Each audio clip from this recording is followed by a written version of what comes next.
இப்போ நான் சொல்ல போகிற கதை ஒரு ரியல் லைஃப் இன்சிடெண்ட் பேஸ் பண்ணி சொல்கிற கதை. அது என்ன ரியல் லைஃப் இன்சிடெண்ட்டுங்கிறத வீடியோவோட எண்டில் சொல்கிறேன். கதைக்குள்ளே போகலாமா? ஒரு 4 ஃப்ரெண்ட்ஸை ட்ரிப்புக்கு போகலான்னு சொல்லி ஒரு ட்ரெயின் புக் பண்ணி போகிறாங்க. அந்த ட்ரெயின் ஒரு கோஸ்ட் ட்ரெயின். அந்த கோஸ்ட் ட்ரெயினில் இருந்து அவங்க தப்பிச்சாங்களா இல்லையா, அங்கே அவங்களுக்கு என்னென்னலாம் ஹாரர் திங்ஸ் நடந்துச்சு, இதை தான் இந்த வீடியோவில் பார்க்க போகிறோம். விவேக், சூர்யா, நிவேதா, லக்ஷனா இவங்க 4 பேரும் ஸ்கூலில் இருந்தே ஃப்ரெண்ட்ஸ். ரொம்ப நாளாக ட்ரிப் பிளான் பண்ணி இப்போ தான் போகலான்னு சொல்லி ஒரு டெசிஷனுக்கு வந்திருக்காங்க. விவேக்கும் சூர்யாவும் ஒரு ஃபோட்டோகிராஃபர்ஸ். இதில் சூர்யாவுக்கு டைரக்டர் ஆகணும்னு ஆசை. லக்ஷனா ஒரு சைக்காலஜிஸ்ட் அண்ட் நிவேதா ஒரு ஐடி ப்ரொஃபஷனல். இவங்க 4 பேரை பற்றி சொல்லணுன்னா, சூர்யா ஒரு இன்ட்ரோவர்ட் அண்ட் விவேக் ஒரு எக்ஸ்ட்ரோவர்ட், லோடலோடன்னு பேசிகிட்டு இருப்பான். அண்ட் நிவேதா ஒரு ரொம்ப பக்தியான பொண்ணு. லைக் எங்கே போனாலும் கோயில் போயிட்டு தான் போவாங்க. இப்போ போனாலும் விபூதி கையில் வச்சுருப்பாங்க. ஒரு நடமாடும் பூசாரி அந்த மாதிரி இருப்பாங்க. அண்ட் லக்ஷனா எப்போவுமே சைலண்ட்டாக இருப்பாங்க. ஆனால் அதே அளவுக்கு எல்லாத்தையும் அனலைஸ் பண்ணுவாங்க. என்ன பண்ணிகிட்ருக்காங்க, இவங்க ஏன் இப்படி பேசுகிறாங்க, அந்த மாதிரி அவங்க சைக்காலஜிஸ்ட் பிரெயின் இங்கே எப்போவுமே ஒர்க் ஆகிட்ருக்கும் அந்த மாதிரி. அண்ட் இவங்க 4 பேரும் ட்ரிப் போகலான்னு முடிவு பண்ணக்கப்புறம் விவேக் தான் சொல்கிறாங்க, இந்த மாதிரி நான் புக் பண்ணுறேன் அப்படின்னு சொல்லிட்டு. சரின்னு சொல்லிட்டு இவங்க ட்ரிப்புக்கு போகிற ஷாப்பிங்கெல்லாம் பார்த்துட்ருக்காங்க. ஷாப்பிங் எல்லாம் முடிச்சு எல்லா ப்ரிப்பரேஷனும் முடிஞ்சிட்டு அன்னைக்கு ட்ரிப் போகிற டேவும் வருது. இவங்க எல்லோரும் கேபில் ரயில்வே ஸ்டேஷனுக்கு போகிறாங்க. போகும்போதே ஒரு பிரச்சனை என்னென்னா, விவேக் ஒரு மெயின் ஜங்ஷனில் புக் பண்ணாமல் வேறு ஏதோ ஒரு ஜங்ஷனில் போய் புக் பண்ணிட்டாங்க. கேட்டால் அங்கே தான் கூட்டம் கம்மியாக இருக்கும், சீக்கிரம் ட்ரெயின் ஏறிடலாமா. அப்படியே சண்டை போட்டுகிட்டே அவங்க ரயில்வே ஸ்டேஷனுக்கு போகிறாங்க. அந்த ரயில்வே ஸ்டேஷனுக்கு போய் பார்த்தா அங்கே ஒரு காக்கா கூட இல்லை. என்னடா புக் பண்ணி வச்சுருக்க, நிஜமாக இங்கே ட்ரெயின்லாம் வருமா, ட்ரெயின் எத்தனை காலம் ஆச்சு, அந்த மாதிரி இவங்க சூர்யாவுக்கும் விவேக்கும் சண்டை போயிட்டுருக்கு. அப்புறம் ஒரு 10 மணிலேருந்து நைட்டு 10 மணிலேருந்து ஒரு 2 மணி வரைக்கும் வெயிட் பண்ணுறாங்க. ட்ரெயினே வரல. சரி, நான் தப்பாக புக் பண்ணிட்டா நாம் அப்படியே போக வேண்டியதான் திருப்பி அப்படின்னு கிளம்பலான்னு முடிவு பண்ணும்போது தான் தூரத்தில் ஒரு ட்ரெயின் வர்றது தெரியுது. விவேக்குக்கு அப்போ தான் உயிரே வருது. அப்பாடா, ஒரு ட்ரெயின் வந்துடுச்சு அப்படின்னு சொல்லி. அப்புறம் அந்த ட்ரெயின் கிட்ட வர வர பார்த்தா அது ஒரு பழைய காலத்து ட்ரெயின் மாதிரி இருக்கு. இவங்களும் அந்த ட்ரெயினில் ஏறுறாங்க. அவங்க லக்கேஜ்லாம் எடுத்துகிட்டு அந்த ட்ரெயின்குள்ளே போகிறாங்க. அப்போது அவங்க எல்லாம் ஏறின உடனே ட்ரெயின் மெதுவாக கிளம்புது. என்ன ஏறினோடனே கிளம்பிடுச்சு, ஒரு 2 நிமிஷம் கூட நிற்காம அப்படின்னு இவங்க யோசிச்சுட்ருக்காங்க. அப்படி ஏறின உடனே கடைசி நேரத்தில் 2 பேர் அந்த ட்ரெயின்குள்ளே ஏறுறாங்க. நம்ம மட்டும் இங்கே தனியாக ஏறல, நம்ம கூட 2 பேர் ஏறுறாங்க அப்படின்னு சொல்லி இவங்களுக்கு அப்பாடா, இந்த ட்ரெயின் பெங்களூர் தான் போகும் போல் அப்படின்னு சொல்லி உள்ளே போகிறாங்க. உள்ளே போய் பார்த்தா எல்லாருமே ஒரு பழைய காலத்து ஆளுங்க மாதிரி இருக்காங்க. யாருமே ப்ரெசண்டில் இருக்க மாதிரியே இல்லை. எல்லோரும் அந்த காலத்து ட்ரெஸ் போட்டிருக்காங்க, அந்த காலத்து ஆக்சசரிஸ்லாம் போட்டிருக்காங்க. யாருமே ப்ரெசண்டில் இருக்கவங்க மாதிரியே இல்லை. சரி, நம்ம போய் சீட்டை தேடுவோன்னு பார்த்தா அங்கே சீட் நம்பர் எல்லாமே டிஃப்ரெண்ட்டாக இருக்குது. ஒரு வழியாக கிடைச்ச சீட்டில் போய் அவங்க எல்லோரும் உட்கார்றாங்க. அப்புறம் எல்லோரும் உடனே தூங்கிடுறாங்க. ஆனால் சூர்யாவுக்கு மட்டும் தூக்கமே வரல. ஏன்னா நம்ம தப்பான ட்ரெயினில் ஏறி இருக்கோம், ட்ரெயின் பெங்களூர் தான் போகுமா அப்படின்னு எல்லாம் நிறைய டவுட் இருக்குது. உடனே சூர்யா கொஞ்சம் எந்திரிச்சு போய் அந்த சைடு இருக்கவங்கள்ட்ட கேட்குறாங்க, இந்த மாதிரி இந்த ட்ரெயின் பெங்களூர் தான் போகுதா அப்படின்னு. அவங்க எந்த பதிலுமே சொல்ல, தலையை மட்டும் ஆட்டுறாங்க. சரி இவங்கள்ட்ட பேச முடியாது போல் அப்படின்னு திருப்பி வந்து சூர்யாவும் தூங்கிடுறாங்க. 8 hours மேலேயே நல்லா தூங்கியிருப்பாங்க. சூர்யா எந்திரிச்சு பார்க்குறாங்க. எந்திரிச்ச உடனே அவங்க ஃபோனை பார்த்தா சிக்னலே இல்லை. சரி ரன்னிங் ட்ரெயினால் சிக்னல் கிடைக்கல போல் அப்படின்னு சொல்லிட்டு பார்த்தா நைட்டு தூங்குகிற அந்த டயர்டில் விண்டோஸ் ஓப்பனாக இருக்கா இல்லையா எதுவுமே பார்க்காம அப்படியே தூங்கிடுறாங்க. அப்புறம் சூர்யாவுக்கு இன்னொரு டவுட் வருது. இந்த ட்ரெயின் எங்கேயுமே நின்றுட்டு எடுத்த மாதிரியே தெரியல. நம்ம ஏறினதுலேருந்து ரன்னிங்லேயே தானே இருக்குது அப்படின்னு சொல்லி யோசிக்கிறாங்க. இங்கே ஏதோ தப்பாக இருக்குது அப்படின்னு சொல்லிட்டு இன்னொன்று அவங்களுக்கு அப்போ ஞாபகம் வருது. இவ்வளோ நேரம் தூங்கிட்டோம், இன்னும் விடியவே இல்லையே. அவங்க ஃபோனில் டைம் பார்த்தா 10 AM இருக்குது. ஆனால் பகலாக இருக்கிறதுக்கு எந்த சான்ஸுமே இல்லை. நைட் அவங்க ஏறும்போது எப்படி இருந்துச்சோ அப்படியே தான் இருக்குது. விண்டோஸ் ஓப்பன் பண்ண முடியலன்னு சொல்லிட்டு லக்ஷனா நிவேதாவை எல்லாம் எழுப்பி விட்டு பேசிகிட்டு இருக்காங்க. ஏதோ தப்பாக நடக்குது, நம்ம தப்பான ட்ரெயினில் ஏறிட்டோம் அப்படின்லாம் சொல்லி பேசும்போது ஒரு லேடி நடந்து வராங்க. வந்து இவங்கக்கிட்ட நிற்கிறாங்க. இவங்க உடனே கேட்குறாங்க, இங்கே என்ன தான் நடக்குது? இது பகலா நைட்டா எதுவுமே தெரியல, நீங்களாவது சொல்லுங்கள் இங்கே என்ன நடக்குது அப்படின்னு. உடனே அந்த லேடி சொல்கிறாங்க, என்னால் இப்போ எதுவும் சொல்ல முடியாது, இந்த புக்கு உங்களை காப்பாற்றும் அப்படின்னு சொல்லி கொடுத்துட்றாங்க. இத்தனை வருஷம் இங்கே இருந்ததில் இந்த புக்கு ஒன்று தான் என்னால் பண்ண முடிஞ்சு அப்படின்னு சொல்லி சொல்கிறாங்க. இவங்களுக்கு ஒரே யோசனை, என்ன இத்தனை வருஷமாக இங்கே இருக்காங்களா அப்படின்னு சொல்லிட்டு இவங்களுக்குள்ளே பேசும்போது திரும்பி பார்க்குறாங்க. அந்த லேடியை காணோம். இவங்க ஒரே ஷாக் ஆகுறாங்க, இப்போ பேசிட்டு இருந்தவங்க எப்படி காணாமல் போவாங்க அப்படின்னு. அப்புறம் சரி இந்த புக்கை பார்க்கலான்னு திறக்கிறாங்க. இந்த 2 பேர் எந்திரிக்கிறாங்க.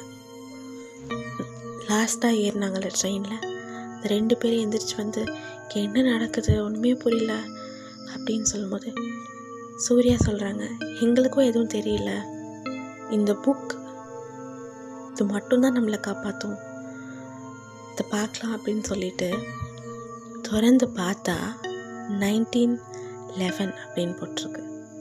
அதாவது இப்பத்துலேருந்து ஒரு 100 வருஷத்துக்கு முன்னாடி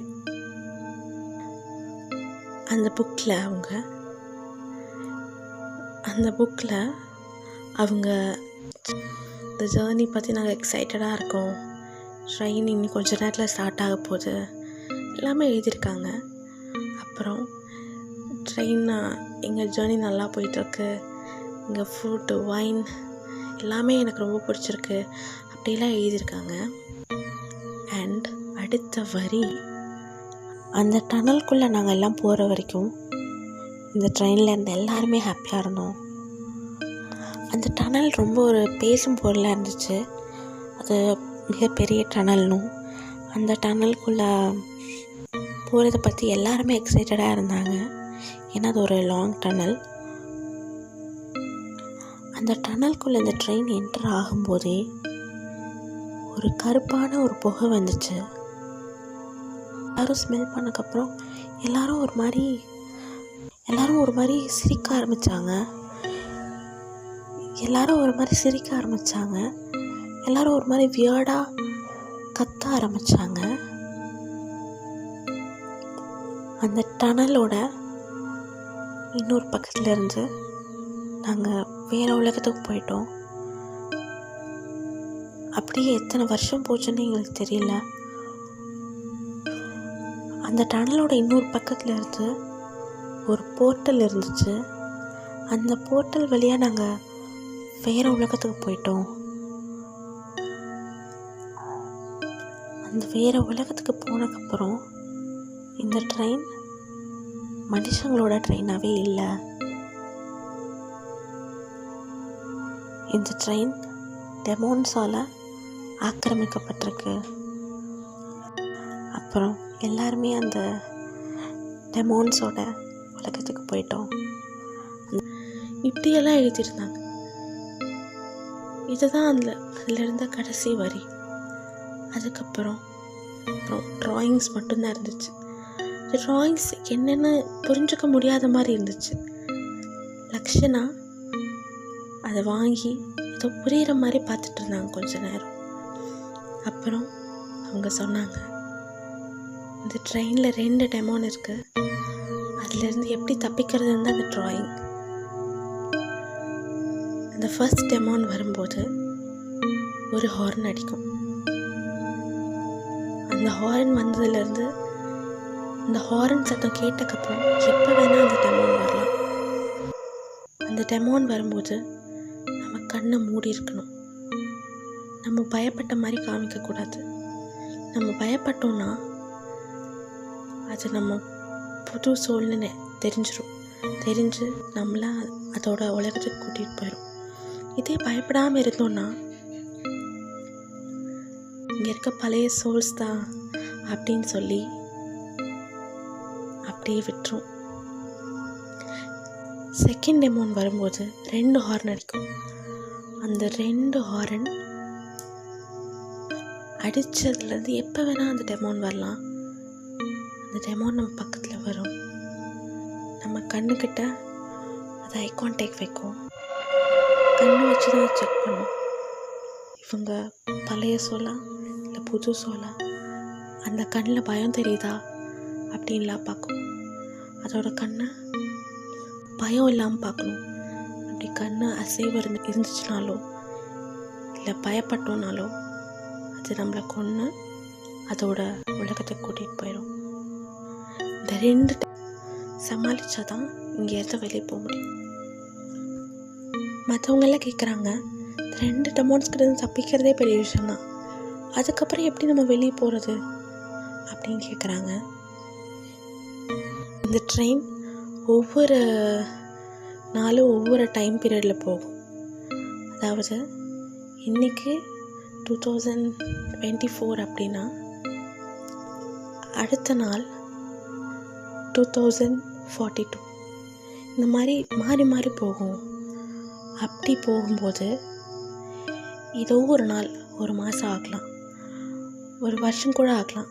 அப்படி ஆகும்போது கரெக்டாக நம்ம வெளியே நடக்கிறதெல்லாம் பார்க்கணும். அப்போது இதுதான் நம்ம வாழ்ந்த பீரியட், நம்ம வாழ்ந்த வருஷம்னு தெரிஞ்சிருச்சுன்னா உடனே அந்த ட்ரெயின்லேருந்து குதிச்சிட்டோன்னா நம்ம தப்பிச்சு அதே பழைய வருஷத்துக்கு போயிடுவோம். இல்லாட்டி இதே ட்ரெயினில் சுற்ற வேண்டியதுதான். இந்த ட்ரெயினில் நம்ம போகிற ஒவ்வொரு நாளும் நம்ம ரியல் லைஃப்பில் ஒவ்வொரு மாதம் போகும். ஒவ்வொரு மாதம் நம்ம இழப்போம்.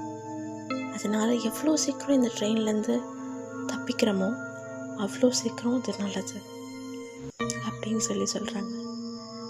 அந்த லாஸ்ட்டாக இருந்த 2 பேரும் என்ன கதை சொல்கிறீங்களா அப்படின்னு சொல்லி, ட்ரெயினில் நின்னா போக வேண்டியதான், அதுக்கு எதுக்கு இப்படியெல்லாம் சொல்கிறீங்க அப்படின்னு சொல்லி கிண்டல் பண்ணுறாங்க. நம்ம அது மாதிரி பேசிட்டு போயிடுறாங்க.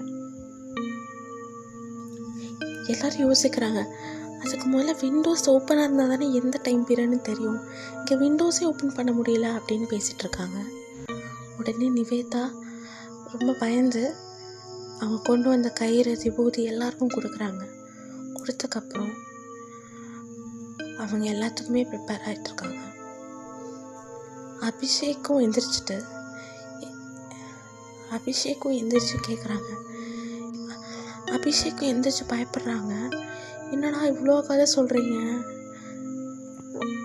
அதை எப்படி பயப்படாமல் இருக்க முடியும் அப்படின்னு சொல்லி கேட்குறாங்க. லக்ஷனா சொல்கிறாங்க, மைண்டை கண்ட்ரோல் பண்ணுறது ரொம்ப ஈஸி, மைண்ட் செட்டு தான். பயத்துக்கும் மைண்ட் செட்டுக்கும் ரொம்ப பெரிய கனெக்ஷன் இருக்குது. இப்போது நீ கண்ணை திறந்துருக்க, இந்த உலகம். கண்ணை மூடிட்டேன்னா அது நீ நினைக்கிறது தான் உலகம். கண்ணை மூடி இமேஜினேஷனில் நீ என்ன உலகத்துக்கு வேணாலும் போகலாம். உனக்கு சுற்றி நடக்கிற திங்ஸை உன்னால் கண்ட்ரோல் பண்ண முடியும். நீ கனவில் கூட ஒரு லூசிட் ட்ரீமிங்னு சொல்லுவாங்க. அதாவது அந்த கனவை உன்னால் கண்ட்ரோல் பண்ண முடியும்.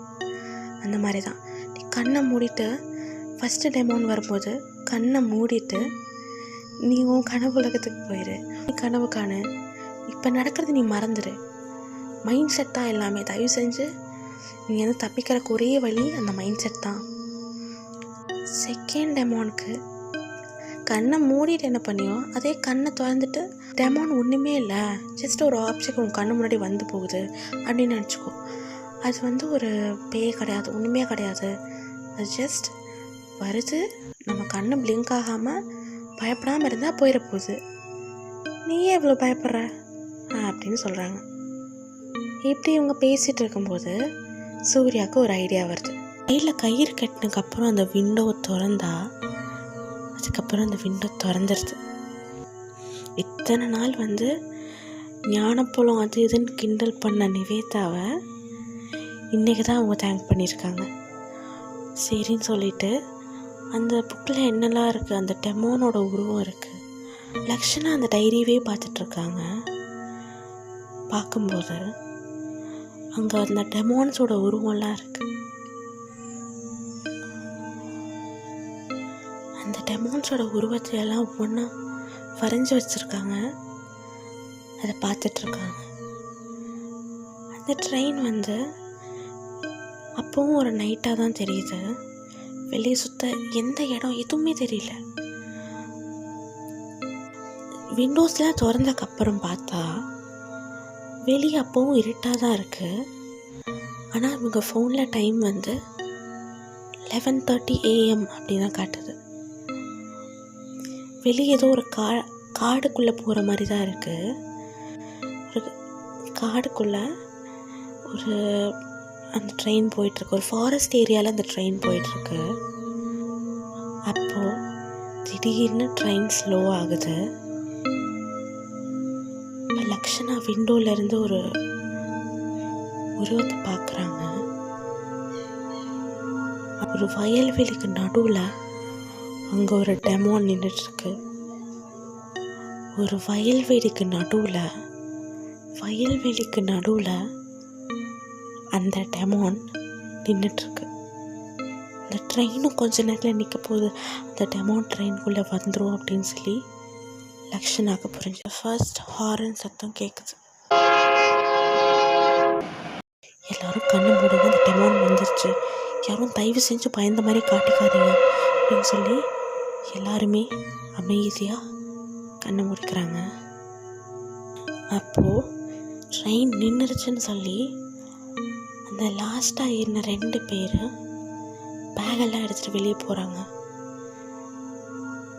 யார் சொல்லியுமே கேட்காம வெளியே போகிறாங்க. இவங்கெல்லாம் கண்ணை மூடிட்டு தான் இருக்காங்க. ஆனால் அங்கே என்ன நடக்குதுன்னே அவங்களுக்கு புரியல. ஆனால் அந்த 2 பேர் கத்துற சத்தம் மட்டும் கேட்குது. இவங்க எல்லாருமே அதை பார்த்து இன்னும் பயப்படுறாங்க. லக்ஷனா இவங்க பயப்படுவாங்கங்கிறத புரிஞ்சுக்கிட்டு, யாரும் பயப்படாதீங்க, நீங்கள் அந்த டெமோன் இருக்குங்கிறதையும் மறந்துடுங்க, நீங்கள் வேறு எதாவது இமேஜின் பண்ணுங்கள், உங்கள் லைஃப்பில் நடந்தது எதாவது இமேஜின் பண்ணுங்கள், இல்லை டே ட்ரீமிங் பண்ணுங்கள், ட்ரிப் போனதுக்கப்புறம் என்ன நடக்கலாம் அதெல்லாம் இமேஜின் பண்ணுங்கள். இன்னும் ட்ரிப்புக்கு போவோம் நீ நம்பிட்டு இருக்கியா லக்ஷனா அப்படின்னு சொல்லி எல்லோரும் கேட்குறாங்க. சரி, அட்லீஸ்ட் வேறு எதாவது இமேஜின் பண்ணுங்கடா, தயவு செஞ்சு அந்த டெமோன் பற்றி மட்டும் யோசிக்காதீங்க. அப்படி யோசிச்சிங்கன்னா பயப்படுவீங்க. பயப்பட்டால் போக வேண்டியதான். தயவு செஞ்சு அமைதியாக இருங்கன்னு சொல்லும்போது அந்த ட்ரெயினில் யாரோ ஏறுற சத்தம் கேட்குது. உடனே எல்லாரும் அமைதியாகிறாங்க. ஒரு பின்னூசி போட்டால் கூட அந்த சத்தம் கேட்கும், அந்த அளவுக்கு ஒரு அமைதி. ஒரு 10 நிமிஷம் அப்படியே போகுது. காலடி சத்தம் மட்டும்தான் அங்கே கேட்குது. காலடி சத்தம் மட்டும்தான் அந்த ட்ரெயின்குள்ளே கேட்குது. விவேக் மட்டும் கொஞ்சம் கண்ணை லைட்டாக திறந்து பார்க்குறாங்க. இவங்க பக்கத்தில் தான் அந்த டெமோன் நடந்து போகுது. இவன் கண்ணை திறந்தோன்னு அதை திரும்ப பார்க்குது. இவன் அதுக்குள்ளே கண்ணை மூடிட்டு அமைதியாக இருக்காங்க. அதுக்குள்ளே அவங்களுக்கெல்லாம் வேஸ்ட்டு ஒரு மாதிரி பயம் வர ஆரம்பிக்குது. உடனே லக்ஷனா சொன்னதான் ஞாபகம் வந்து இவங்க அப்படியே வேறு இமேஜின் பண்ணி அதை டைவர்ட் பண்ணிடுறாங்க. அப்புறம் இந்த டெமான் அந்த இடத்துலேருந்து நடந்து போயிடுது. ஒரு ½ கழிச்சு அந்த ட்ரெயின் மறுபடியும் ஸ்டார்ட் ஆகுது. இந்த ட்ரெயின் மறுபடியும் மூவ் ஆக ஆரம்பிக்குது. அப்போ தான் இங்கே எல்லாருக்கும் ஒரு ரிலாக்ஸ் ஆகுது, இந்த டெமான் இங்கேருந்து போயிடுச்சு அப்படின்னு. டெமான் 2 பற்றி இதோட பார்ட் 2ல் சொல்கிறேன். இது வந்து ஒரு ரியல் லைஃப் இன்சிடெண்ட்டை பேஸ் பண்ணி தான். அதாவது 1911 இட்டாலி டு ரோம் போகிற ட்ரெயினில் தான் இது நடந்திருக்கு. 1911 ஜூன் 4 அன்றைக்கி இந்த ட்ரெயின் வந்து கிளம்பி எல்லாமே நார்மலாக தான் போகுது. அன்டில் ஒரு டனல்குள்ளே போகும்போது, அந்த டனல்குள்ளே போகிறதுக்கு முன்னாடி நிறையா வியர்டாக நடந்துக்கிறாங்க. ஒரு புகையெல்லாம் வந்திருக்கு. இதெல்லாம் பார்த்து பயந்து அந்த ட்ரெயின்லேருந்து 2 பேர் குதிச்சிடுறாங்க. அப்படி குதிச்ச 2 பேர் தான் உள்ளே என்ன நடந்துச்சுங்கிறத சொல்லியிருக்காங்க. டனல்லேருந்து வெளியே அந்த ட்ரெயின் வரல. டனல்குள்ளே போன ட்ரெயின் வெளியே வரல. அப்புறமே அந்த ட்ரெயினை வேறு வேறு வருஷங்களில் பார்த்துருக்காங்க. ஆனால் அதில் இருக்க பேசஞ்சர்ஸ் யாருமே அந்த ட்ரெயின்லேருந்து வெளியே வரல. அந்த ட்ரெயின் எங்கே தெரியுமே கிடைக்கல. ஆனால் வேறு வேறு ஒரு 20 வருஷம் கழிச்சு, ஒரு 50 வருஷம் கழிச்சு, அந்த மாதிரி வேறு வேறு ஊரில் அந்த ட்ரெயின் ஸ்பாட் பண்ணியிருக்காங்க. ஆனால் அங்கேருந்து ஒரு பேசஞ்சர் கூட வெளியே வரல. ட்ரெயின் பற்றி நீங்கள் கூகுளில் கூட சர்ச் பண்ணி பாருங்கள், உங்களுக்கு தெரியும்.